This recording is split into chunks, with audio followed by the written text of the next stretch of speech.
And now we want to turn to another story, a very important story, and that's the ongoing issues with apartheid and ethnic cleansing in Palestine. And we are very happy to be joined as we continue the show by Ali Abunimah, who's the director of electronicintifada.net.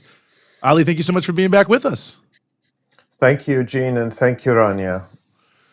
Well, obviously, we saw over the weekend, yet again, another round of attacks on Gaza, and also, of course, in the wake of that, further targeted assassinations in the West Bank. I mean, in some ways, I'm always a little hesitant to ask this question, but I know it's one that's always in the media, is sort of why these attacks and why now by the Israeli authorities? Well, that is the question, and the question of why now is depressingly easy to answer, and that is Israel always has to kill Palestinians because it is an illegitimate settler colonial regime that faces constant resistance from the people whose land it is occupying, colonizing, and stealing. And that resistance is very active. It's very deep and wide in terms of the resistance of the Palestinian people. And therefore, as a colonial entity, Israel has to keep killing Palestinians in the hope that, as Israeli leaders call it, mowing the lawn is the term they use, that, just as an American homeowner might have to go and mow their lawn every week or two to keep it down, the Israeli generals and leaders think that, you have to mow the lawn of Palestinian resistance. But you're not cutting grass there. You're actually murdering men, women, and children. But that is the kind of terminology they use, which just shows really the psychopathy of a settler colonial regime. And that's what we saw in Gaza starting last Friday. Israel carried out an extrajudicial execution of a Palestinian resistance leader, one of the senior commanders of the Islamic Jihad resistance group.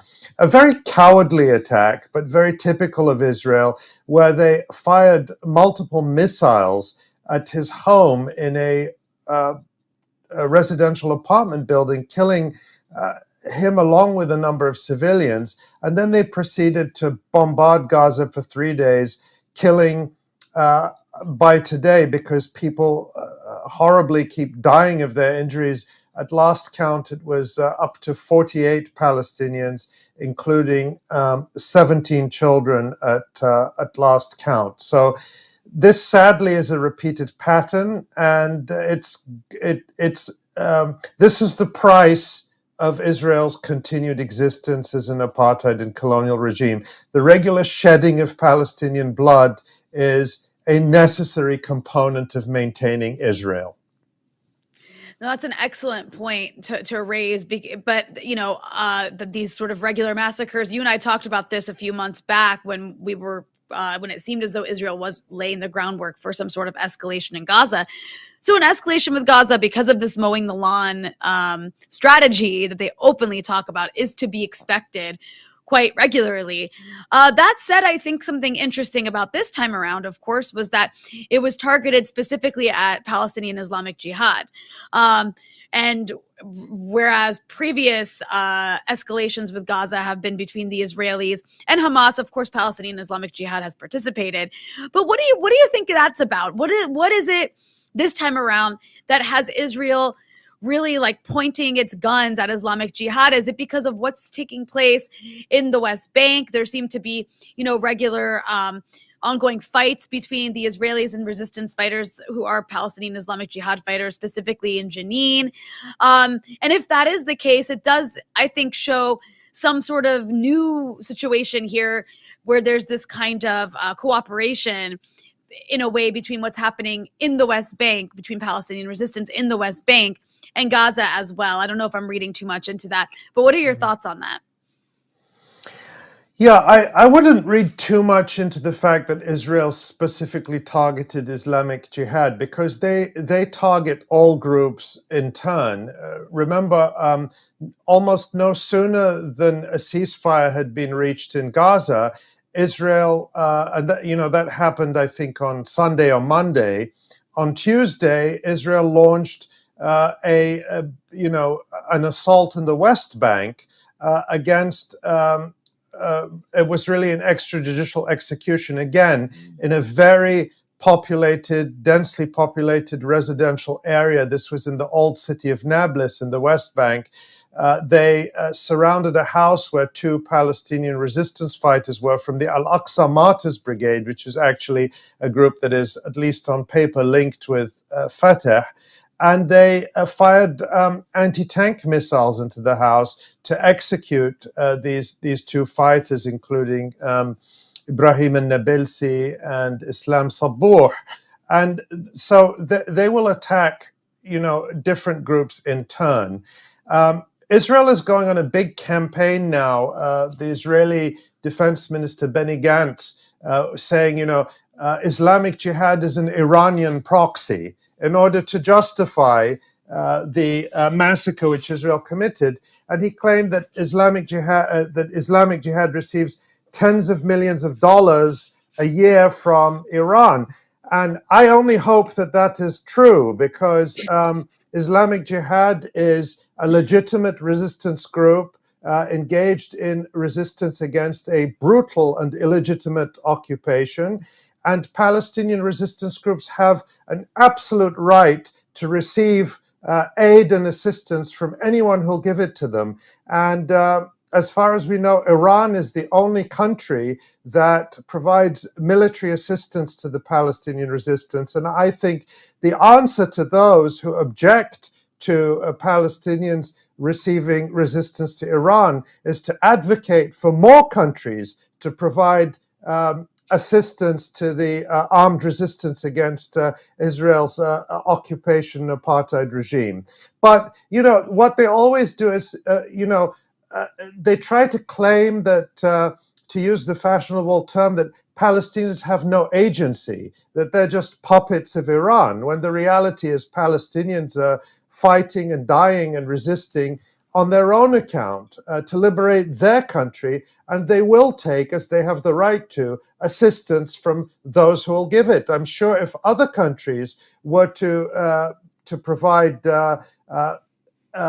assistance to the Palestinian military resistance, they would take it. So that's the situation. That's why Israel, for decades and decades, it's the same story that we've just struck a major blow to the Palestinian terrorists, as Israel calls them, by killing this or that personality. And of course, it never does, because there's another generation of people being brought up in the resistance to fight Israel. And the issue is not that there are Palestinians who are willing to resist. The problem is that there is an occupation and a colonization which necessitates resistance. What's the alternative for Palestinians? They've tried surrender. The PLO signed basically a surrender deal with Israel at the Oslo Accords in 1993. It didn't stop Israel from accelerating its theft of Palestinian land for colonial settlements. In the West Bank, the Palestinian Authority openly collaborates with the Israeli occupation. That doesn't protect Palestinians. In fact, even with the latest massacre in Gaza, Israel has killed more Palestinians in the West Bank this year than in the Gaza Strip. So, Palestinians are in a situation where the surrender doesn't appease the Israelis, and fighting back doesn't appease them. So what are they supposed to do? Clearly, of course, resistance is the way that Palestinians on the ground have decided they have to fight back against the existential threat that Israel presents to the Palestinian people. Well, picking up on a couple of those points too, and thinking about the al-Aqsa Martyrs Brigade and the leaders they lost, and Mr. Nabulsi's final statement where he said, "Don't give up the gun." I mean, where does this leave the Palestinian Authority leaders? I mean, it was interesting to see, like, I don't know, the deputy head or whoever say about that, oh, we're honoring our martyrs. But it really does feel, and I know this was an issue about, many people were saying why the elections were delayed, that there is a real distance between the leadership in Fatah and the Palestinian Authority and really even their own, quote unquote base and their organization. I mean, where do you think this leaves them in this current moment after having, such a prominent leader assassinated and celebrated in the West Bank? I mean, they're puppet rulers, and everybody knows it. All Palestinians know it. The so-called international community knows it. The Palestinian Authority doesn't represent anyone. It openly collaborates with the Israelis. The attack in Nablus was in an area that is ostensibly under Palestinian Authority control. How can Israeli troops just enter into the middle of, downtown Nablus without the Palestinian Authority knowing? I don't know what happened in this particular case, but typically when the Israelis are about to attack Palestinians in a Palestinian Authority area, they inform the Palestinian Authority to withdraw its men so the Israelis have free reign. And we know that there are, there's a well-documented pattern of the Palestinian Authority actively collaborating with Israel to arrest, torture, and even kill Palestinian resistance fighters, because the Palestinian Authority is the US-backed proxy in Palestine, and it's part of the apparatus of oppression and occupation and colonization of the Palestinians. So, and then of course, what we saw in terms of the reaction to the Israeli attack was, of course, absolute full support from the Biden administration, from the European Union, from Britain, from Canada, from all the usual suspects. The condemnation of Israel's attack came from, the majority world, let's call it, from Malaysia, from South Africa, from various other countries that strongly condemn this. Interestingly, Russia, which has historically been close to Israel and supportive of Israel, and we know that there is, Russia, despite its intervention in Syria, has allowed Israel to continue to keep bombing Syria, and that has to be mentioned. But it was interesting to see that the Russian embassy in Egypt issued a statement attacking Israel for its criticism of, alleged Russian atrocities in Ukraine, in Bucha, saying, how dare Israel attack Russia and claim Russia did this when Israel is, attacking, showing utter disregard for Palestinian lives in Gaza. So the minority world, the NATO Euro-Atlantic countries, full square behind Israel. The rest of the world, to a much greater extent, sees the reality. But unfortunately, whereas Israel is getting huge supplies of weapons and support from the so-called West, it's only Iran that is militarily supporting the legitimate Palestinian resistance. And that needs to change. We need to see much more support for either there's only two ways to do this. Either the so-called international community has to stop Israel, rein it in, isolate it so that it can no longer harm and kill Palestinians, or they have to help Palestinians fight back. Those are the only two ways to go. Speaking of resistance supported by Iran, I mean, Hezbollah, the Lebanese resistance group Hezbollah, was, of course, watching this very closely. They're allied with the Palestinian resistance. And, of course, there's this sort of like looming threat of a war with Israel over the maritime negotiations with the offshore gas fields in Lebanon. And their sort of interpretation of this latest escalation was that it showed Israeli weakness. And I'm curious if you agree with that view, in the sense that, Israel is constantly, quote unquote, mowing the lawn, right, to reestablish its deterrence. But it doesn't seem to me that this has reestablished or established any deterrence, in the sense that the Palestinian resistance still has the capacity to strike at Israel. Islamic Jihad, which is a small faction, right? Islamic Jihad isn't the biggest military group that Palestinians have, and they were able to launch hundreds and hundreds of rockets at the Israelis. So I'm just curious what you think about that viewpoint, that this showed a kind of Israeli weakness. No, I think that's absolutely right, but that's been true every time. And remember, Israel, and you're right, Islamic Jihad, the Palestinian resistance deliberately kept this as limited a confrontation as they were able to. Their strategy was to force Israel into a ceasefire without too much escalation, and they did that. And despite that, there were no serious injuries and no deaths reported in Israel. But nonetheless, Islamic Jihad was able to disrupt Israel's air traffic, to shut down parts of Israel. There were reports from Israeli cities like Ashkelon that the streets were empty, everything was closed, people are in their houses. And Ben Gurion Airport, they had to stop movements, landing and takeoffs and so on for periods of time. So major disruptions of quote unquote normal life in Israel. But there is no military solution to Israel's illegitimacy. This is a settler colony, a minority population, the Israeli Jewish population, squatting on top of an indigenous majority, the Palestinian people, and squatting on top of them with brute force. That people, any people, who, no matter who they are, will resist that. And a settler colony like that cannot, I've said this before, it cannot bomb its way to legitimacy. It cannot assassinate and murder its way to legitimacy. And eventually it will fail. Israel is not a permanent fact of our region.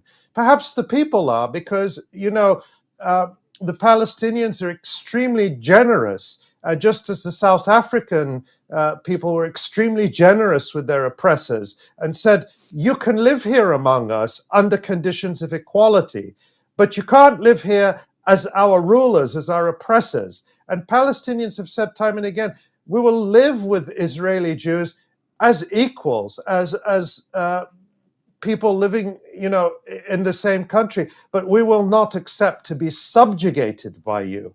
But Israel's insistence, like all colonizers, is we have to be the masters. We have to be in charge. You have to do what we say. And if you don't, we have the right to kill you. And that is just not a proposition that Palestinians will ever accept. And so either it is permanent and escalating bloodshed, or the Israeli apartheid regime has to be brought to an end, and it will be brought to an end. And I think that these settler colonial regimes, like in Algeria, like in South Africa, tend to become more vicious as they approach their end, because the settler psychosis and settler fear of giving up power really becomes the dominating emotion and dominating response. We have to kill or be killed. But the reality is that the colonized peoples tend to be very generous, some would say much too generous to their oppressors, in making the proposition that we will live with you on conditions of equality. Historically, the colonizers refuse equality and leave. So, 1 million whites left South Africa because they weren't willing to tolerate equality with black people. All the whites left Algeria because they could not tolerate the idea of equality with Arabs in Algeria. And this is really the pattern. It's settler colonialism. We're on this path of settler colonialism that other countries have trod, and it must end in liberation or in genocide. And genocide is not the Palestinians will not allow themselves to be genocided by this brutal regime. Well, Ali, as always, it's an honor to have you on the show with us here. Of course, director of electronicintifada.net, author of The Battle for Justice in Palestine. Once again, thank you so much for giving us some of your time here on the Freedom Side. Thank you so much.